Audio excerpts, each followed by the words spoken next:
Hey y'all, so today I'm going to be doing a video that I should have filmed in December or January, but it's June and I don't know why. I know why I did it. It's because I've been sick and not feeling well, and I will one day make a whole video of what happened to me in the past year and why I quit uploading so frequently and why I quit reading so much, but I can't seem to film the video without sobbing hysterically right now, so we'll get there. And I mean, I don't mind crying, but I mean, you cannot understand what I'm saying because I'm a blubbering fool. But basically, I had a lot of issues with my Crohn's disease and had a lot of surgeries and two major surgeries that really affected my whole life.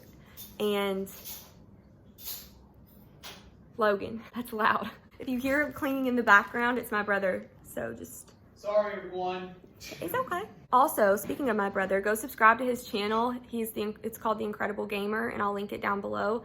He does video game videos. He like records himself playing video games, like the Marvel Avengers video game is like his favorite one to play.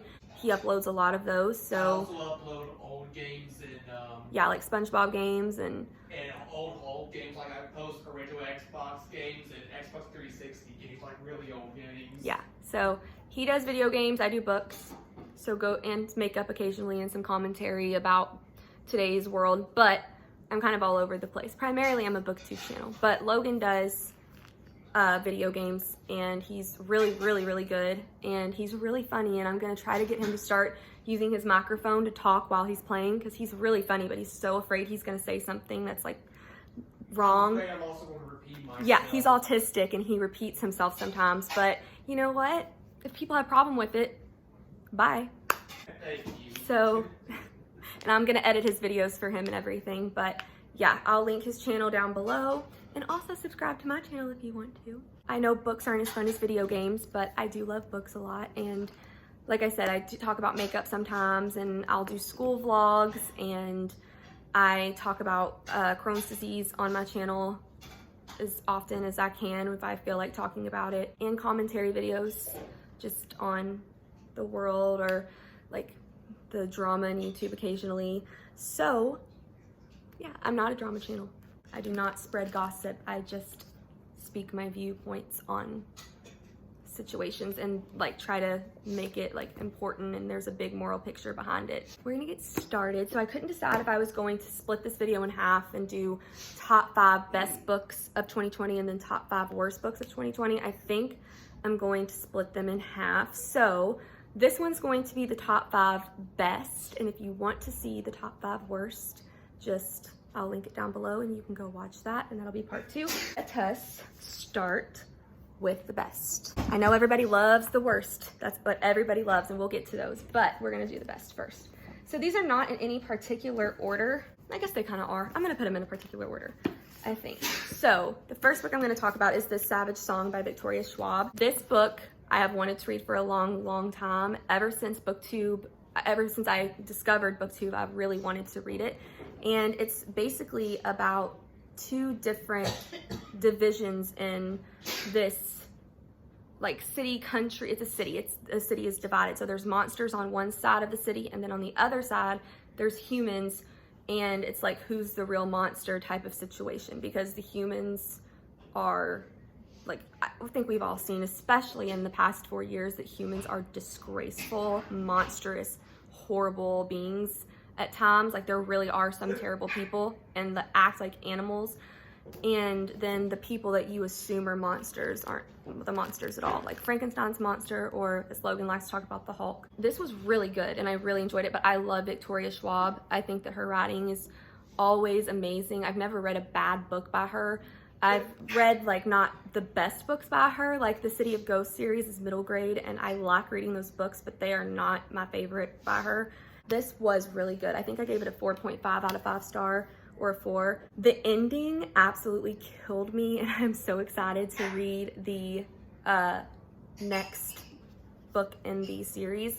It's a duology, but it ended on such a big cliffhanger, and it was just a really good book. I actually listened to the majority of this book. My mom and I did a puzzle together while we were listening to books, and that's when I read this. There's not romance in this book. It's just friendship, really. And I like that about this book a lot. It's more political and like high action, fantasy type of books. There's a big moral picture there, so, but it's really good and I strongly recommend pretty much any Victoria Schwab book that ever was written. But the next book I'm going to talk about is The Sundown Motel by Simone St. James. I'm reading this for a particular video. 2 of the books I'm talking about are being read for a video, and this book scared the shit out of me. And if you have a queasy stomach or you are not okay with being scared, do not read this. I do not get scared easily in books. I can't think of a book that scares me right now, but this book scared me. I even read some of the scenes to my mom and she was freaked out. Like, it was really, I started it, but I haven't gotten through. it is so scary. And the book was so good though. And like, I don't want to give away too many spoilers because it's a thriller, but it's basically following 2 different timelines. So you got one that was in 1982 in upstate New York, following a girl named Viv Delaney. And then years later, like decades later, you're following a girl named Carly, which is Viv Delaney's niece, in 2017. And Carly is trying to figure out what happened to her Aunt Viv all those years ago, because Viv just went missing one day and nobody found a body.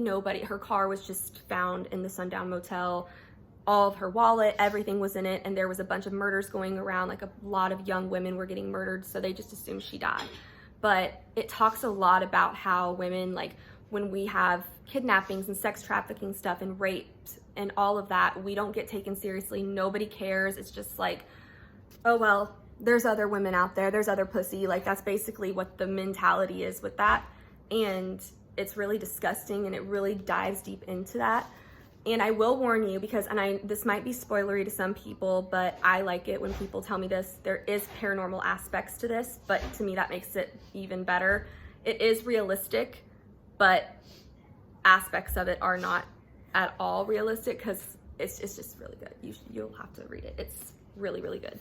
The next book I'm going to talk about is The Bookish Laugh of Nina Hill. This girl is me, if I've ever read a book where I've related. So yeah, Mama made me read this because she said I acted so much like this girl, and I do. I even have some tabs. I'll link the video down below where I read and reviewed this book, like I vlogged it, but it was so good, and I thoroughly enjoyed reading this book. And it's following a girl named Nina, and she's very introverted and kind of socially awkward. She doesn't really do much except she works at a bookstore, and then she goes home and she reads. She starts to like meet this guy, and she starts to make more friends, and then she finds out that she has this whole family that she didn't know about.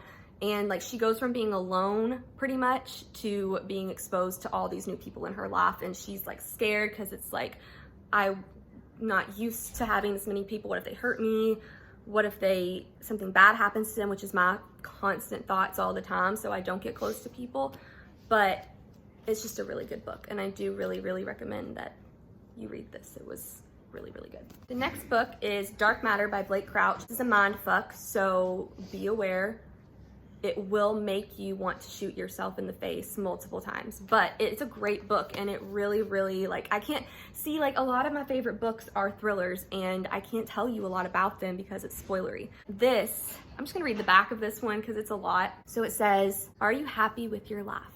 Those are the last words Jason Destin hears before the kidnapper knocks him unconscious, before he awakens to find himself strapped to a gurney surrounded by strangers in a hazmat suit, before a man he's never met smiles down at him and says, 'Welcome back, my friend.' In this world, he's woken up to Jason's life is not the one he knows. His wife is not his wife, his son was never born, and Jason is not an ordinary college professor, but a celebrated genius who has achieved something remarkable, something impossible. It is the life or the others that's the dream." Wait, I'm sorry, I read that wrong. "Is it this life or the other that's the dream? And even if the home he remembers is real, how will Jason make it back to the family he loves?" From the author of the best-selling Wayward Pines trilogy, Dark Matter is a mind-bending thriller about choices, paths not taken, and how far we claim the lives we dream of. So it's like following 2 different perspectives. Like, if he would have made, like, kind of like the butterfly effect, if he wouldn't have chosen to get married, he would have had this amazing career. And then, like, is that career worth more than having his wife and his son, or would he prefer to have gone down the path of his career? So you follow, like, those 2 different timelines, and him, like, trying to figure out which one he would have preferred. And it's just a really good book. And there's a lot of twists in it, and it's just, I would just read it. It's great. So then the next book is The 7.5 Deaths of Evelyn Hardcastle by Stuart Turton. This is so good, and it's a long book, and it's kind of a slow burn, but you really enjoy it. It kind of reminded me like an old-fashioned play, where it's like a whodunit type of situation. Like you have all these people in this house, and you're trying to figure out which person did it. But basically, it's called The 7.5 Deaths of Evelyn Hardcastle. So this person, I'm gonna read this too, because it's easier to explain. Evelyn Hardcastle will die every day until Aidan Bishop can identify her killer and break the cycle. But every time the day begins again, Aidan wakes up in a different body of a different guest, and some of his hosts are more helpful than others. The most inventive debut of the year's twists together a mystery of such unexpected creativity, it will leave readers guessing until the very last page. So basically this person keeps waking up in other people's bodies, and he has a certain amount of bodies he can use to try to figure out who murdered Evelyn Hardcastle. It was such a ride. It was great. I read this slowly because it was so good, and it was cozy and nice and just like a classic thriller, but it shocked you. It was so good. I gave this a 5 out of 5. So I gave this a 5. I think I gave this a 4.5 or a 5. This I gave a 4.5, something along those lines. So that's the best books. I'm going to stop this and film the worst now. So link that down below to watch that. I will see you all in the next video. Bye.